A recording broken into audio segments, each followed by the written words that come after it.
अस्सलामुअलैकुम दोस्तों, कैसे हैं आप सब। मैं आप सबको यूट्यूब चैनल इंग्लिश लिटरेचर पे वेलकम कहती हूँ। हम जो टॉपिक कवर करने जा रहे हैं इस लेक्चर के अंदर, दैट इज़ फ़कीराना आए सदा कर चले कि मियाँ खुश रहो हम दुआ कर चले, रिटन बाय मिर्तकी मीर। मिर्तकी मीर की ये गज़ल है, और क्योंकि गज़ल का कोई भी नाम नहीं होता तो इसीलिए जो उसका इनिशियल लाइन्स होती हैं उन्हीं इनिशियल लाइन्स को टाइटल बनाया जाता है। इसी इनिशियल लाइन्स को ही टाइटल बनाया गया है इस गज़ल के अंदर। तो टाइम को वेस्ट किए बगैर जो हमारा आज का लेक्चर है, लाइन बाय लाइन एनालिसिस हम करते हैं शुरू। आप स्क्रीन पे देखेंगे टेक्स्ट, एक साइड पे रोमन उर्दू लिखी हुई है और दूसरी साइड पे उसकी इंग्लिश लिखी हुई है। तो अब हमारे पास जो इनिशियल लाइंस हैं उसको देखिए, वहाँ पे कहा गया है कि फ़कीराना आए सदा कर चले कि मियाँ खुश रहो हम दुआ कर चले। ठीक है, अब फ़कीराना का मतलब क्या होता है? रिलेटिंग टू अ फ़कीर, लाइक अ बैगर और अ दरवेश। ठीक है, in the manner of a poor man, बिल्कुल गरीबों की तरह खाली हाथ। ठीक है, खाली हाथ आए हैं और सदा कर चले। सदा मतलब एक क्राई करना, एक कॉल देना। ठीक है, साउंड ऑफ अ बेगर यहाँ पे बात की जा रही है, kind of voice, sound, echo. और दुआ कर चले मतलब दुआ देकर चले जाना। ठीक है, यानी हम इस दुनिया में फ़कीरों की तरह आए थे और यही दुआ करके जा रहे हैं कि तुम खुश रहो। यानी यहाँ पे बात की जा रही है, जो थीम हाईलाइट हो रहा है वो डेथ का थीम हाईलाइट हो रहा है कि जो ये वर्ल्ड है इसमें परमानेंस नाम की चीज़ नहीं है, ख़त्म हो जाना है और हर एक ने इस दुनिया से चले जाना है। ठीक है, फ़कीराना आए सदा कर चले, यानी कि हम आए हैं फ़कीराना अंदाज में इस दुनिया के अंदर आए हैं, खाली हाथ आए हैं और सिर्फ एक दुआ करके हम जा रहे हैं कि तुम खुश रहो। और दुआ करके जा रहे मीन्स कि एक जो इंसान है ना वो इस दुनिया में एक मुसाफिर की तरह का है, क्योंकि उसको पता है वो इस दुनिया के अंदर परमानेंट रहने के लिए नहीं आया, एक शॉर्ट टाइम पीरियड के लिए आया है। उसने कुछ टाइम यहाँ पे रहना है, फिर इस दुनिया को छोड़ के चले जाना है। और आपको मैं गज़ल की एक ख़ास बात बताती हूँ कि जब भी हम गज़ल की एक्सप्लेनेशन करते हैं ना, ये हम पे डिपेंड करता है कि अगर हम चाहें उसको इश्क हकीकी मतलब जो गॉड से लव है उसकी तरफ ले जाएं, रिलीजियस कॉन्टेक्स्ट में डिस्कस कर लें, या हम बिलवेड से जो लव है उसकी तरफ डिस्कस कर लें। बोथ आर एक्यूरेट, दोनों ठीक होते हैं। ठीक है, तो अब देखिए फ़कीराना आए सदा कर चले कि मियाँ खुश रहो हम दुआ कर चले, कि यानी कि इस दुनिया के अंदर हम टेम्परेरी हैं और जब हम इस दुनिया से जा रहे हैं तो जाते जाते भी ये दुआ करते हैं कि तुम खुश रहो। ठीक है, जो तुझ बिन ना जीने को कहते थे हम, सो इस अहद को अब वफा कर चले। कि हम कहते थे कि हम तुम्हारे बगैर नहीं रह सकते, लेकिन देखो हमने जैसा कहा था हम बिल्कुल वैसा ही कह रहे हैं कि हम जा तो रहे हैं, लेकिन जाते जाते दिल में एक तकलीफ़ है हमारे, इस तकलीफ़ के साथ जा रहे हैं हम, लेकिन अपना वादा नहीं तोड़ा, अपना वादा पूरा किया तुम्हारे लिए खुशी की दुआ करके।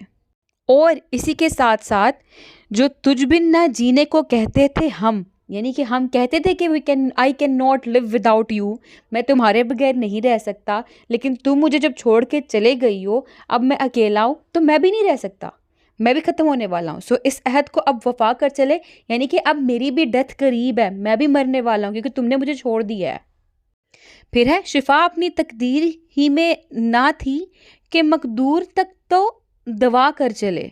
शिफा मतलब क्योर, हीलिंग होना। ठीक है, रिकवरी होना। और तकदीर मतलब फेट। कहता है मैं क्या फेट की बात करूं, मेरी फेट के अंदर हीलिंग नाम का वर्ड एग्जिस्ट ही नहीं करता था, मैं तो बिल्कुल ठीक हो ही नहीं सकता था। क्यों? तुम छोड़ गए थे इसलिए, क्योंकि तुम छोड़ गए तो यहाँ पे मेरे रिकवर होने के कोई चांसेस ही नहीं थे। मेरा यहाँ पे किस्मत में भी कोई रिकवरी का वर्ड एग्जिस्ट ही नहीं करता था। कि मकदूर तक तो दवा कर चले। मकदूर मतलब होता है मीन्स, रिसोर्सेज होना, पावर या एबिलिटी या अथॉरिटी होना। तो कहते हैं healing was never in our fate but we tried every remedy until was too late. कि अगर इससे पहले कि देर हो जाए हर तरह की, हर किस्म की रेमेडी को अडॉप्ट करने की कोशिश की। ठीक है, कि तुम रुक जाओ, तुम्हें हर तरह से रोकने की कोशिश की, तुम्हारे लिए, तुम्हारी खुशियों के लिए हर तरह से दुआ करने की कोशिश की, खुद को हील करने की कोशिश की, लेकिन हीलिंग, रिकवरी मेरी किस्मत में ही ना थी। फिर है जी, पड़े ऐसे असबाब पाए कार के नाचार यूं जी झलाकर चले।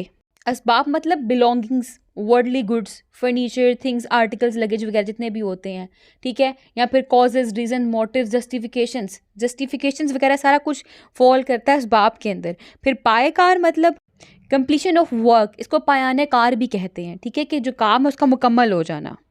नाचार मतलब कोई भी अल्टरनेटिव ऑप्शन ना मिलना, ठीक है, यानी कि कोई रेमेडी ना मिलना, रेमेडीलेस, इसका इलाज ही ना हो सके। फोरलॉर्न, तन्हा हो, डिस्ट्रेस्ड हो, अबंडेंट हो, पुअर हो, मिजरेबल हो, उसको कहते हैं नाचार। तो कहते हैं कि नाचार यूं जी झला कर चले। जी झला कर चलना मतलब यहाँ पे कहा जा रहा है कि मेरे अंदर जितनी भी तकलीफ थी, जितने पेन्स थे, मैंने उनको कॉप अप करने की कोशिश की। मैंने कोशिश की कि अपने गमों को मिटा दूं, अपने दुखों को मिटा दूं। बहुत से ऐसे असबाब, जस्टिफिकेशन या रिसोर्सेज, यानी कहते मैंने बहुत से रिसोर्सेज, बहुत से जस्टिफिकेशन खुद को देने की कोशिश की, खुद के पेन को जो सूद करने की कोशिश की, खुद को रिलैक्स करने की कोशिश की, लेकिन कि नाचार यूं जी झला कर चले, कोई फ़ायदा नहीं हुआ। और उस फ़ायदा ना होने के बाद क्या है, मैं अपने आप को अपने दिल को ऐसे ही जला कर चल रहा हूँ। और जला कर चलना मतलब एग्जाइल हो जाना, मैं अपनी जो जिस प्लेस में रह रहा हूँ उस प्लेस को छोड़ के जा रहा हूँ। वो क्या चीज़ है आह जिसके लिए हर एक चीज़ से दिल उठाकर चले। कहते ऐसा क्या है, ऐसी क्या चीज़ है जिसकी वजह से मैं हर जगह से, हर चीज़ से अपनी दिल उठाकर चल पड़ा हूँ। क्योंकि वो अब हम लोग को अपेरेंट नज़र आ रहा है कि पोइट इज़ इन पेन, वो पेन में है, उसके बिलवड उसको छोड़ चुकी हुई है और उसको कुछ भी अच्छा नहीं लग रहा, ठीक है। तो कहता है ऐसा क्या हो गया, वो क्या चीज़ है आह जिसके लिए, जिसकी वजह से हर एक चीज़ से दिल उठा कर चले, कि हर चीज़ से दिल उठ गया, किसी चीज़ में दिल ही नहीं लग रहा, कहीं मज़ा ही नहीं आ रहा, ठीक है। यानी कि यहाँ पे अगेन वही बात की जा रही है कि ये वर्ल्ड है वो मॉडल है, ठीक है, परमानेंट नहीं है, ख़त्म हो जाना है। और आखिर वो क्या चीज़ इसके लिए हम लोग हर जगह से, हर चीज़ से मुंह मोड़ कर जा रहे हैं, ठीक है। फिर नेक्स्ट लाइन्स देखें, उसमें कहते हैं कोई ना उम्मीदा करते निगाह। ना उम्मीदा मतलब ना उम्मीदी की बात की जा रही है यहाँ पे, मायूसी से भरी हुई। सो तुम हमसे मुंह भी छुपा कर चले, मुंह छुपा के चले यानी कि मुंह फेर कर चले जाना। और कहते हैं ऐसे हालात हो चुकी हुई हैं, ऐसी सूरत हाल हो चुकी कि वो लोग जो हम लोगों को उम्मीद दिलाते थे, वो जिसने हमें उम्मीद दिलाई थी, हम लोगों को होप दी थी, वो भी हमसे मुंह छुपा कर चल दिए। क्योंकि उनकी होप दिलाना, उनकी उम्मीद देना, वो क्या था, वो भी एक झूठा फैक्टर था, उसमें रियलिटी नहीं थी। और फिर अल्टरनेट क्या हुआ, होपलेसनेस। तो कहते हैं कि कोई ना उम्मीदाना करके निगाह, सो तुम हमसे मुंह छुपा कर चले। कि क्या हुआ कि तुमने भी, वो भी हमें नाउमीदी के साथ देखकर अपना मुंह छुपाए जा रहे हैं, ठीक है। उन्होंने भी अपना मुंह नाउमीदी से देखा है, मतलब और सॉरी उन्होंने मेरा मतलब पोएट कह रहा उसका मुंह नाउमीदी के साथ देखा और वहाँ से चले गए। कि even those who had given up hope now hide their faces as we walk by one and गॉप।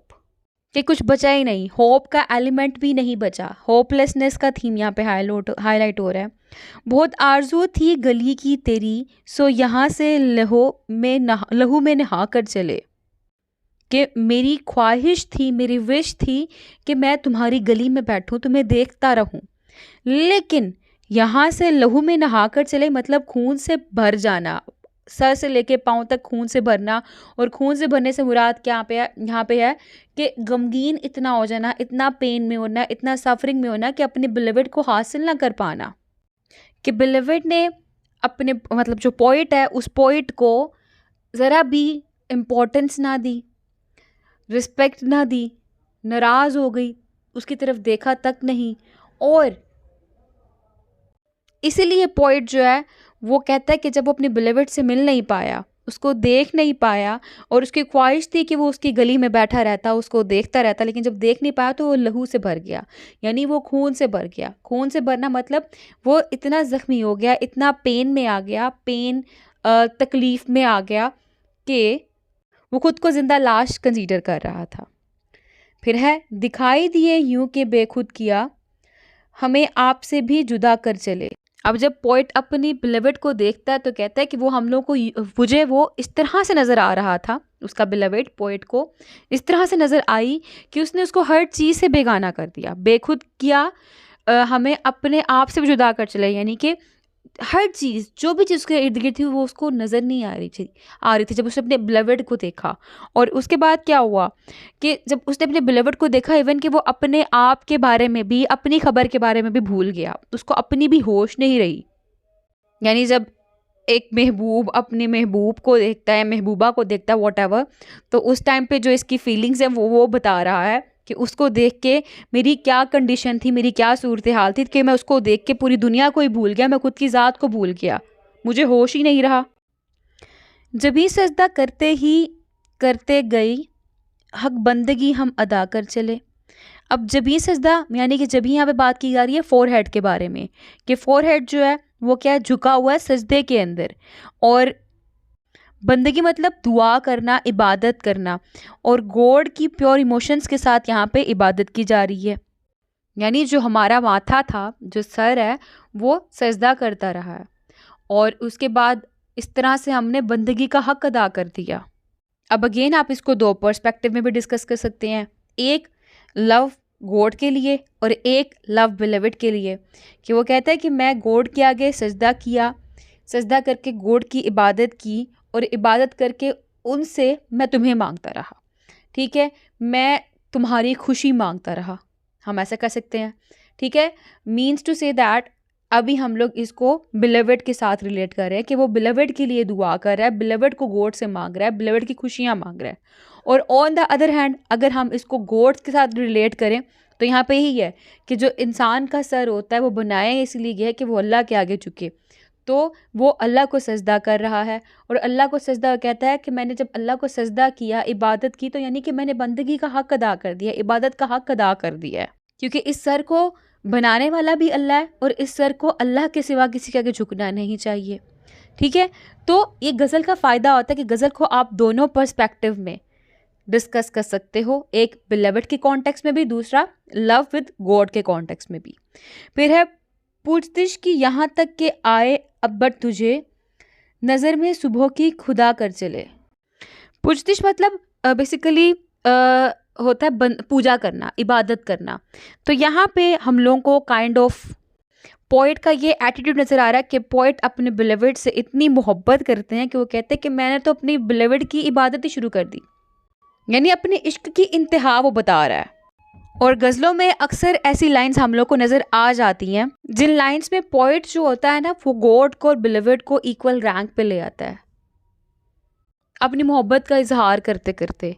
Even अक्सर सॉन्ग्स में भी ऐसा होता है, जो कि एक अच्छी चीज़ नहीं होती, इसको शिर्क भी कह देते हैं। और अक्सर पोइट्री में हम लोग को इस तरह की लाइंस देखने को मिल जाती हैं, जिसमें अभी यहाँ पे वो अपने कह रहा है कि मैं तुमसे इतना मोहब्बत करता हूँ, इतना मोहब्बत करता हूँ कि मैंने हर वक्त तुम्हें ही देखना शुरू कर दिया, तुम्हारी इबादत शुरू कर दी, कि लोग जो थे वो खुदा मान बैठे। और पोइट यहाँ पे कहना भी यही चाह रहा है कि एक लवर को अपने बिलवेड से इतना प्यार करना चाहिए कि उसको अपनी ज़ात के बारे में भूल जाए। नेक्स्ट है लाइन्स हमारे पास, झड़े फूल जिस रंग गुलाब से यूं, चमन में जहाँ के हम आकर चले। झड़े फूल मतलब फूलों का झड़ना, गिर जाना। जिस रंग गुलाब से यूं, रंग गुलाब, गुलाब मतलब रोजेस। चमन में जहाँ के हम आकर चले, यानी कि कहा गया है कि हम इस जगह पे थे, हम गवाह हैं, विटनेस हैं इस बात के कि मैं जिस जगह पे था वहाँ पे हर जगह गुलाब ही गुलाब थे। गुलाब ही गुलाब थे मतलब कि उसके बिलवेड जहाँ पे मौजूद थी वहाँ पे हर जगह फूल ही फूल मौजूद थे। वो तो एक बाग दिखता था, और कहते हैं हम उस बाग में आए, लेकिन हम उस बाग में आके हमने हर जगह फूलों को देखा, फूलों की खुशबू को महसूस किया, मतलब अपनी बिलवेड को फील किया, उसकी प्रेजेंस, उसको, उसकी जो फ्रेगरेंस थी वो रोजेस जैसे दिख रही थी, उसको फील किया। कहते इस चीज़ का मैं गवाह हूँ कि मैंने देखा है अपनी बिलवेड को, जहाँ मेरी बिलवेड मौजूद है वहाँ पे खिलते हुए फूलों को, उनकी खुशबू को, बाग को। और मेरी बिलवेड के साथ रहना एक बाग में रहने से कम नहीं था। चमन में जहाँ के हम आकर चले, मैं वहाँ पे रहा और वहाँ से मैं फिर चल दिया, मतलब दूर हो गया, मेरी बिलवेड मेरे पास रही नहीं, इसलिए मैं चल पड़ा वहाँ से। न देखा गमे दोस्तां शुक्र है, हमें दाग अपना दिखा कर चले। कहते हैं अगर मैं दोस्तों की बात करूं तो मैंने अपने दोस्तों का गम नहीं देखा। मतलब खुद मैं बहुत गम में था, तकलीफ़ में था, मैंने दोस्तों का गम नहीं देखा। और मैं जब दोस्तों का गम नहीं देखा तो इस पे शुक्र अदा करता हूँ। हमें दाग अपना दिखाकर चले यानी कि लेसन दे के जाना। कहते हैं मैंने बहुत बड़ा लेसन अपनी लाइफ के अंदर देखा है, सीखा है। किससे? मोहब्बत करके। क्योंकि उसको मोहब्बत में जिसको वो पसंद करता था वो मिली नहीं, उसने छोड़ दिया, उसको तकलीफ़ हुई। इसलिए वो कहता है कि हमें दाग अपना दिखा कर चले, कि हमें वो लेसन सिखा के चले गए हैं, हमने उससे बहुत से लेसन सीखे हैं और मैं इस चीज़ का शुक्रिया अदा करता हूँ। फिर है गई उम्र दर बंदे फ़िक्रे गज़ल, सो इस फ़न को ऐसा बढ़ा कर चले। यानी कि जो मेरी लाइफ है वो मैंने फिर पोइट्री के अंदर स्पेंड कर दी। मैंने पोइट्री लिखना शुरू कर दी, पोइट्री के बारे में सोचना शुरू कर दिया। और इंसान शायर कब बनता है? ज़्यादातर इंसान शायर तब बनता है जब या तो उसको मोहब्बत में धोखा हुआ हो, ठीक है? यहाँ वो बहुत ज़्यादा इमेजिनेटिव स्किल्स रखता हो। लेकिन मोस्टली जितने भी पोएट होते हैं, मोस्टली जो पोएट्स होते हैं वो मोहब्बत में धोखा खाने के बाद शेर व शायरी शुरू कर देते हैं। तो बिल्कुल वो यहाँ पे कहता है ऐसे ही कि फिर मेरा जो फ़न था वो पोइट्री का फ़न था। और सो इस फ़न को ऐसा बढ़ा कर चले, यानी कि फिर उसने जब बिलवट मुझे छोड़ा तो मैं फिर अपनी सारी बातों को, अपनी फीलिंग्स को, अपने इमोशंस को पोइट्री में लिखता था। तो मेरे इस फ़न को, मेरा जो ये स्टाइल ऑफ राइटिंग था, जो मेरी थॉट्स थी, वो उनमें ग्रैंडर आ गया। फिर है कहे क्या जो पूछे कोई हमसे मीर, कि हमसे कोई पूछे मीर जहाँ में तुम आए थे क्या कर चले। कि जब कोई हमसे पूछेगा कि मीर तुम तो जहान में आए थे, तुम इस दुनिया में आए थे, अब तुम इस दुनिया से जा रहे हो तो दुनिया में तुम क्या काम करके जा रहे हो, तो क्या जवाब देंगे। कहता है तो उनसे कहना वी केम टू यू, मतलब मैं इस अपनी बिलीवर्ड से मिलकर गया था। तो कहता है कहें क्या जब पूछे हमसे मीर, कि जब कोई हमसे पूछे मीर तुमने क्या किया था, तो हम क्या कहेंगे लोगों को। जहाँ में तुम आए थे क्या कर चले, कि तुम दुनिया में आए थे तुम क्या कर चले, ठीक है। तो यहाँ पे बेसिकली हम अगर इसको हकीकी सेंस में, यानी कि गॉड के साथ लव के सेंस में डिस्कस करें, रिलीजियस कॉन्टेक्स्ट में डिस्कस करें, तो यहाँ पे बताया कि मृतक की मीर ने अपनी लाइफ गुजारी, ठीक है, और लाइफ बेमकसद गुजारी। और ऐसी लाइफ गुजारने के बाद वो कहते हैं कि सारी ज़िंदगी तो फजूल गुजार दी, ज़िंदगी के अंदर कुछ भी नहीं किया, तो जब दुनिया से जाओगे तब क्या करोगे, तब क्या जवाब दोगे, खुदा को क्या जवाब दोगे, रसूल अल्लाह को क्या जवाब दोगे, और लोग तुम्हारे बारे में क्या बातें करेंगे। तो एक तो ये कॉन्टेक्स्ट है, ठीक है, इन लाइंस का। तो गज़ल की एक ख़ास बात ये भी है कि गज़ल में आप लाइंस देखेंगे तो आइडियाज़ चेंज होते रहते हैं। दूसरा, गज़ल की सेकंड ख़ास बात है कि आप चाहें तो लव विद गॉड के कॉन्टेक्स्ट में डिस्कस कर लें, रिलीजियस कॉन्टेक्स्ट में डिस्कस कर लें, या लव विद बिलीवर्ड के कॉन्टेक्स्ट में डिस्कस कर लें, बोथ एक्यूरेट काउंट होते हैं। तो ये थी हमारी आज की गज़ल। तो आई होप कि आपको ये टॉपिक अच्छे से क्लियर हो चुका होगा, इसमें कोई भी कन्फ्यूजन बाकी नहीं रही होगी। वीडियो पसंद है वीडियो को लाइक भी करिएगा, हमारे चैनल को सब्सक्राइब करना मत भूलिएगा। Stay tuned with us, take care.